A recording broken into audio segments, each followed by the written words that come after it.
Bom, o nosso artigo é o Políticas Públicas e Desenvolvimento Rural Social. Nosso grupo originalmente era eu, o seu João, a Maria, a Natasha e o Vinícius. Mas o seu João foi internado com Covid e daí ele não pôde participar. No nosso artigo são analisadas algumas transformações na agropecuária que estão ligadas a políticas públicas ou sociais e com isso mostrar a importância das políticas públicas compensatórias, principalmente para os pequenos produtores familiares e para os agricultores, e aos que, por formação histórica, acabaram de alguma forma sendo excluídos. Para que esses alcancem essa qualificação, são necessárias para o desenvolvimento sustentável e essa integração no mercado algumas políticas. E a reforma agrária também é tratada nesse artigo sob uma ótica de política pública social. O objetivo é justamente mostrar que, se houver políticas públicas eficientes, não são necessárias tantas políticas sociais compensatórias para superar os legados históricos, principalmente como os quilombolas, que foram inseridos de forma tardia nessas políticas, devido às deficiências nas políticas do passado.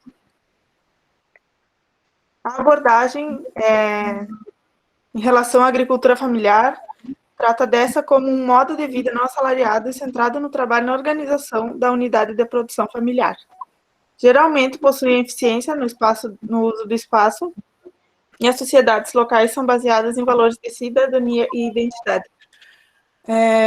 Por essas políticas, esses são só os valores dos agricultores familiares, eles esquecem que eles também precisam de uma inserção no mercado. A competitividade e a profissionalização não superam as desigualdades sociais no meio rural. O rural, visto com sua complexidade original, resgata o cidadão que dele participa como protagonista, pois sem o cidadão não existe o rural. E não apenas nas questões locais, mas também nacional e internacional, através da inserção desse agricultor nas condições de competitividade e profissionalização que o mercado exige, principalmente no que diz respeito à padronização da produção. E a partir desse novo olhar, dois aspectos podem ser notados, que são as tendências que apontam para as transformações profundas do rural e o dinamismo social expresso nas lutas por interesses específicos e pela construção de referências novas, junto e para a sociedade local, nacional e mesmo global. O ideal é que as políticas sejam participativas e dirigidas para segmentos que fortaleçam a nacionalidade do trabalho e propiciam a competitividade desses produtores, levando oportunidade a todos. Mas o que se vê são que essas políticas não superaram ainda a discriminação e as desigualdades. Nas políticas atuais, são priorizados valores de convívio e sustentabilidade em detrimento aos de competitividade desses atores sociais que foram excluídos, atrasando a inserção deles no mercado. Segundo Dahrendorf, apesar de aparentemente serem políticas igualitárias, as chances de sucesso são diferentes e beneficiam com maior poder de decisão esses que já têm mais poder. E no caso da agricultura, algumas políticas públicas de financiamento às atividades rurais estão propiciando a emergência de novos atores sociais, principalmente a figura do agricultor familiar profissionalizado e do granjeiro.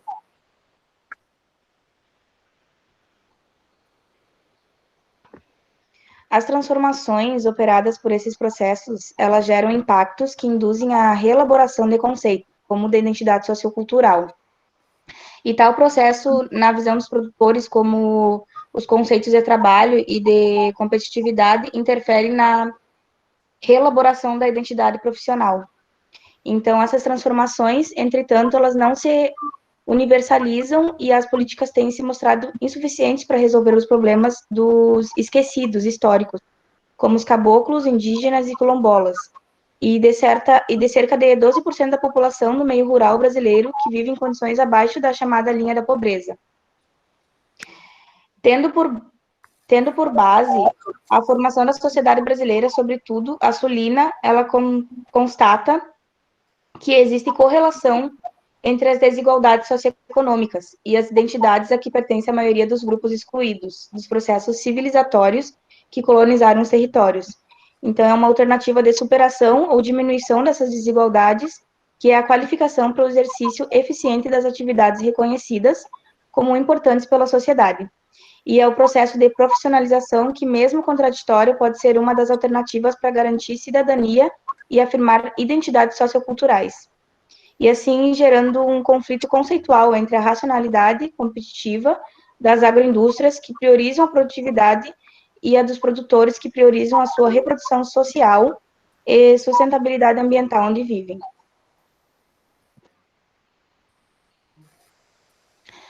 O trabalho, né, no significado moderno, ele exige uma perícia ou qualificação. Na indústria, quanto mais moderna a qualificação exigida, é mais específica a atividade agrícola familiar. E quanto mais moderno, mais abrangente e complexa a qualificação exigida. Pois se há alguma coisa que distancia a agricultura do imaginário industrial, é bem essa, a desqualificação do trabalho do operário, e pode se opor ao aumento das exigências de qualificação do trabalho agrícola, cada vez mais complexo. E é através da relação mediada pelos técnicos que se produzem a dominação e a expropriação. No contexto agroindustrial, a conflitualidade pelo saber é importante, porque mexe com a identidade dos agricultores e transfere para a relação agricultor-técnico o conflito agricultor-agroindústria. E essas mudanças, elas põem em risco as condições de reprodutibilidade social, econômica, política e cultural dos produtores familiares agropecuários. E para serem eficientes na agricultura moderna, os produtores eles necessitam renunciar parte do seu saber tradicional e se apropriar de um novo saber. E tal processo ele ocorre no ritmo das exigências do mercado e não da maturação de um aprendizado ou do saber reelaborado, levando muitas vezes à perda do saber técnico herdado. E nesse processo ocorre a exclusão de parte dos produtores, então deve-se a fatores ligados à imposição de condições tecnológicas e de valores, símbolos e hábitos racionais que alteram os tradicionais.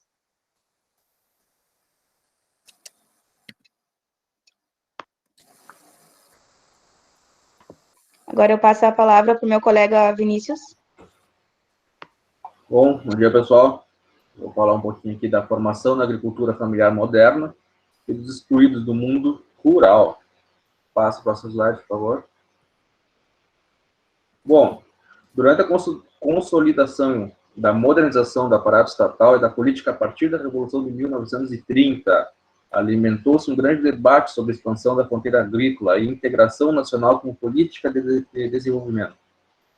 Nisso nós vamos poder observar aí um contexto que muitos de nós aqui, principalmente os moradores do Rio Grande do Sul, Santa Catarina, né, que foi a grande imigração, né, que foi incentivada, né, pelo governo da época, de trazer famílias, né, principalmente italianas e alemães, que eles, de uma forma exclusiva a outras etnias, como nós vamos ver ao longo desse tema aqui, tá?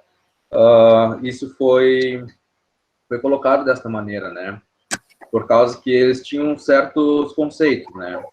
Continuando, vocês verem aqui, ó.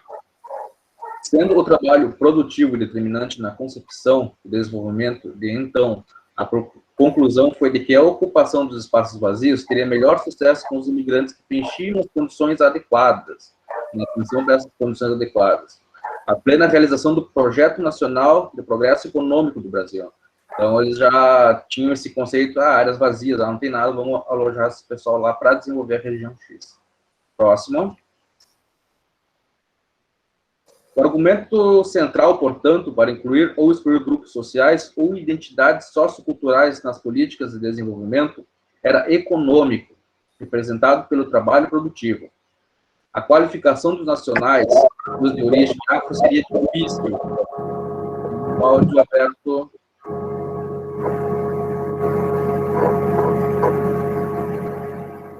Jane, por favor, fecha o áudio. Eu não tenho como sair da apresentação, Vinícius. Tá bom. Origem afro seria difícil, custosa e demorada. Aí já se nota um ponto, tá? Que é claro que eles já tinham um pré-conceito, né? Quanto aos possíveis migrantes de origem afro, né? Seria difícil, custosa e demorada, pois possuíam modos ou hábitos de vida considerados pouco metódicos e comportamentos incertos em relação ao conceito dominante do trabalho. Esta ausência de disciplina metódica e de regularidade no trabalho são argumentos constantes até hoje, que perduram até hoje. Próximo.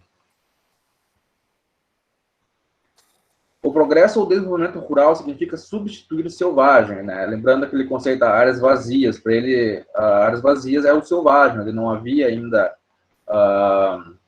uma presença humana, né? Áreas selvagens que só tinham fauna e flora. E o nativo, indígenas e caboclos, né? Pelo culturalizado, pelo mercado, lógica econômica do caboclo não é uma lógica mercantil, né? Sendo que ele tinha uma produção mais de subsistência, né? Desde então, construiu-se a ideologia cultural de valorização do importado, exportado e desclassificação do nacional, dos produtos, da mão de obra, inclusive científica, e dos valores. Isso até hoje perdura, né? Tudo que vem de fora é melhor, e tudo que é nosso caiu em desvalor, né? Próximo. Foi somente com a Constituição de 88 que se reconheceu a equiparação em muitos aspectos, como da mulher trabalhadora rural, recentemente. Tal processo se deu muitas vezes à custa da subordinação sociocultural e, por vezes, com a destruição das identidades que existiam a subordinação imposta através do trabalho e do novo sistema de valores nacionais, né, gerando não raro conflitos que persistem até hoje, né? Então, vamos em seguida agora falar sobre esses conflitos. Em nome da civilização, procurou-se justificar o genocídio dos indígenas, né, o menosprezo aos caboclos na América, a perseguição dos ciganos na Europa e a escravidão dos negros da África, né? Isso basicamente eles são contra o progresso, né? Para o progresso nós precisamos de uma sistematização, né, a qual eles não se encaixam, né? Basicamente isso que eles queriam dizer. Próximo. Produziram-se exclusão e pobreza devido ao não ou ao pouco trabalho e inclusão e riqueza graças ao muito trabalho. É esse conceito que foi fixado. A atividade econômica tradicional do caboclo é a agricultura de subsistência, como já foi mencionado. Por ele é considerado meio de reprodução biológica, social e cultural, mas que tem fraco poder de inserção econômica e política na sociedade global, né? Ou seja, eles não viam essas questões como eles, que era a produção biológica, social, cultural, né, não viam como algo que agregasse, né, a sociedade global, e assim os empurrando, então, para fronteiras da marginalização, né. Historicamente, o caboclo permaneceu fracamente vinculado aos mercados e isolado pela ausência de vias de comunicação, assim como pela estigmatização social. Os autores têm, no entanto, esquecido ao menos 3 fatores que intervêm na formação dessa categoria social. Uma delas é a inegabilidade de oportunidades que dispunham caboclos e os imigrantes, bem como tentativas dos primeiros para evitar a marginalização que a sociedade lhes impunha, né? Eles empurravam para essa fronteira. O processo de aproximação entre caboclos e colonos, né, foi encetado ao longo do tempo, levou um tempo até haver uma aproximação entre eles, né? Até por questão até de linguagem. O efeito dessa aproximação, a saber, a gênese entre os antigos e os novos caboclos, de um ideal de pequenos produtores, não se verifica senão na sua versão mais tradicional, economia familiar, produção de subsistência, etc., né? Essa citação de Geiger, 1991.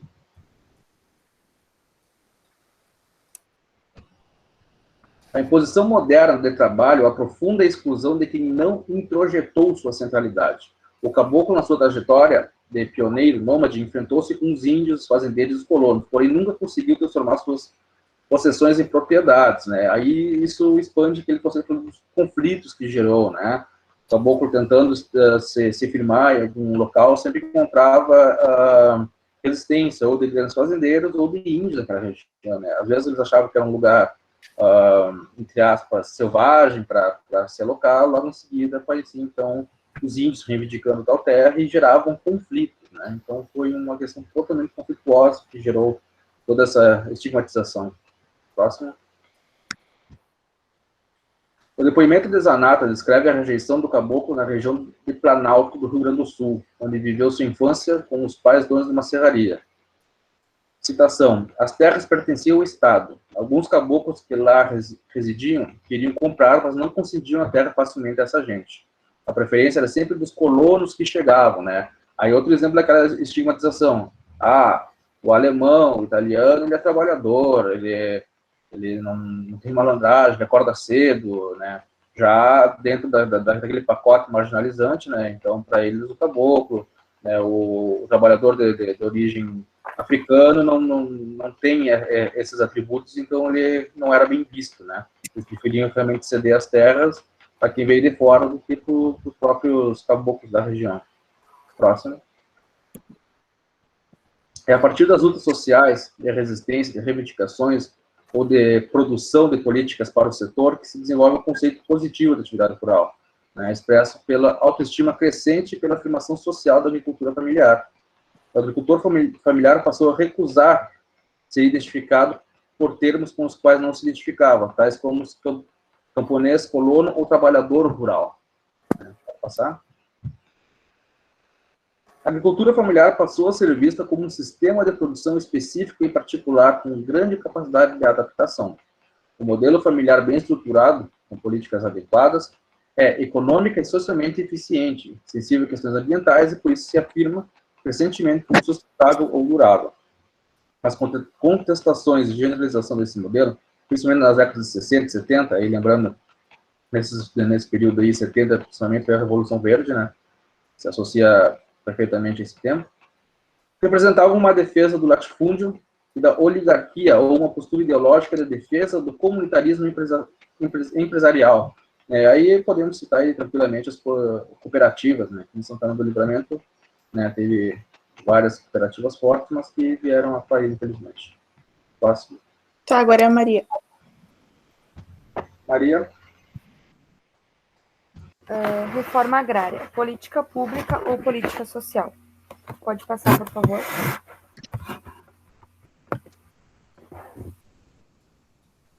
O debate sobre reforma agrária induz a uma perspectiva de valorização das atividades rurais, priorização do social, eliminação dos focos dos conservadorismos econômicos e políticos, representados pelo latifúndio, patrimonialista e implantação do desenvolvimento sustentável. A luta pela terra revela condições que despertam a consciência social sobre a injustiça da distribuição e uso da terra e estimulam a organização dos envolvidos, qualificando-os para resistir às pressões dos proprietários latifundiários e pressionar o governo para a execução das políticas dos assentamentos. Então, aqui nós podemos ver que começa o movimento, o artigo começa a falar sobre o movimento de distribuição e divisão das terras dos latifundiários, que eram as grandes instâncias. Pode passar, por favor. A Carta de Punta del Este apregoava a reforma agrária para o desenvolvimento da América Latina, que estava centrada em duas razões mestras, a econômica e a política. Era preciso modernizar a agricultura pela eliminação do latifúndio improdutivo, transformando-o em fazenda em propriedade agrícola moderna. A estratégia era desapropriar as terras e distribuí-las para quem assumisse o novo projeto de produzir de forma intensiva, para abastecer o mercado interno e para exportar. Então, aí demonstra, na verdade, a parte que as terras eram consideradas, e até hoje, dentro desse projeto, as terras que são consideradas improdutivas, ou que estão com pouco gado, ou que não estão com nada, elas são, então, distribuídas para pessoas que vão usar pequenos pedaços, pequenos sítios, nós podemos dizer assim, para produzir alimento que não seja só a carne. que é a questão dos assentamentos. As políticas públicas para os assentados, para que eles possam contribuir no abastecimento de alimentos tanto do Brasil quanto para fora. E essa carta falava sobre que isso deveria acontecer em toda a América Latina. Pode passar, por favor. Dilemas para políticas públicas de desenvolvimento rural sustentável. Pode passar. No século XIX, a contestação ao modelo colonial, monoculturista, exportador e tecnologicamente tradicional se fazia pela busca de uma alternativa global do modelo de sociedade, incluindo-se aí a estrutura fundiária, ou seja, da posse e uso da terra. As diferenças sociais são apresentadas como naturais, invertendo a percepção do real. No Brasil, a noção de desenvolvimento local se fortalece através de políticas públicas de organizações locais formais e informais.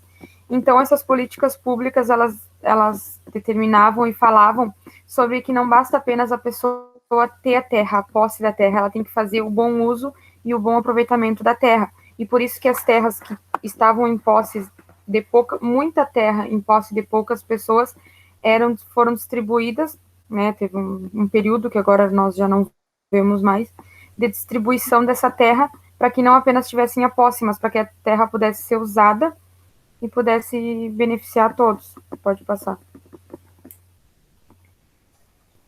Conclusão, então, do artigo.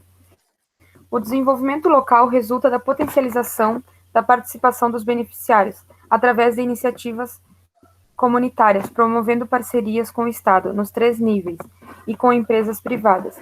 Fundamenta-se, sobretudo, nas potencialidades dos recursos humanos, institucionais e naturais, que compõem o patrimônio sociocultural, ou também chamado capital social. Pode passar. Parte-se de diagnósticos para identificar potencialidades e gargalos até a formulação de uma proposta global de desenvolvimento, como antecipação do futuro a ser atingido e as escolhas de estratégias operacionalizadas em planos integrados de desenvolvimento. Este é o cenário em que políticas públicas de desenvolvimento se fundem com o social, para valorizar as diferenças e conquistar qualidade de vida e ambientes sustentáveis. Então, dentro do meu ponto de vista, agora encaixando já o ponto de vista que foi pedido pela professora, eu acredito que não apenas políticas públicas sejam suficientes, mas existe um período do desenvolvimento que são necessárias também políticas sociais, até que essas políticas públicas consigam dar conta de atender a todos os grupos e a todas as faixas de pessoas, assim, faixas financeiras e grupos minoritários também, historicamente prejudicados, para que as políticas sociais não mais sejam necessárias e apenas as políticas públicas consigam dar conta de atender o interesse de todos para que o desenvolvimento seja igual e diminua a desigualdade social. Próximo, que irá falar a sua opinião. Assim como a Maria, eu concordo que ainda são necessárias as políticas públicas e as sociais, mas elas têm que começar desiguais, né? Como o sistema de cotas, por exemplo, que primeiro ele tem que superar o atraso histórico desses atores excluídos, digamos assim, para proporcionar a condição deles competirem, deles conseguirem se introduzir no mercado, de melhorar a produção deles, para assim poder se tornar igualitárias as políticas públicas, né? Mas para que eles consigam se introduzir no mercado, eles vão ter que passar por um processo de profissionalização e acabam, por vezes, tendo que perder um pouco do conhecimento tradicional para poder se inserir nas exigências do mercado e dessa profissionalização. Mas ainda são completamente necessárias essas políticas públicas e sociais. Quero o próximo. Bom, na minha opinião, as políticas sociais, elas não tem como deixarem de existir, né? Porque mesmo que se faça uma boa política pública, sempre vai existir pessoas com baixa renda, com poucas oportunidades. Eu acho que isso é muito difícil de mudar. Então, as políticas sociais, elas estão aí para suprir essas pessoas que têm pouco, né, no caso. Como o auxílio emergencial, é para nessas situações, no meio de uma pandemia, por exemplo. Então, elas, na minha opinião, elas não podem deixar de existir. Vinícius? Bom, um termo que eu posso usar, então, para ilustrar minha opinião é revalorização, né? Como eu citei lá, começamos a valorizar muito o que vinha de fora e pouco do nosso, né? Então, parte dessa marginalização que houve dos nossos povos, né, fazendo uma revisão, buscando revalorizar eles, né, até porque eles têm um rico conhecimento empírico, né, que infelizmente está aos poucos se apagando. Então, voltar a revalorizar isso, ou começar, então, uma verdadeira revalorização, porque dessa maneira vai conseguir dar uma visibilidade maior, né? E dessa maneira vai conseguir, de certa forma, compensar todo esse ocorrido, né? E também alavancar esses povos para quem sabe aí no futuro próximo, né? De forma mais próspera, conseguirem fazer uso dos seus conhecimentos e seus costumes, né? Seria basicamente isso.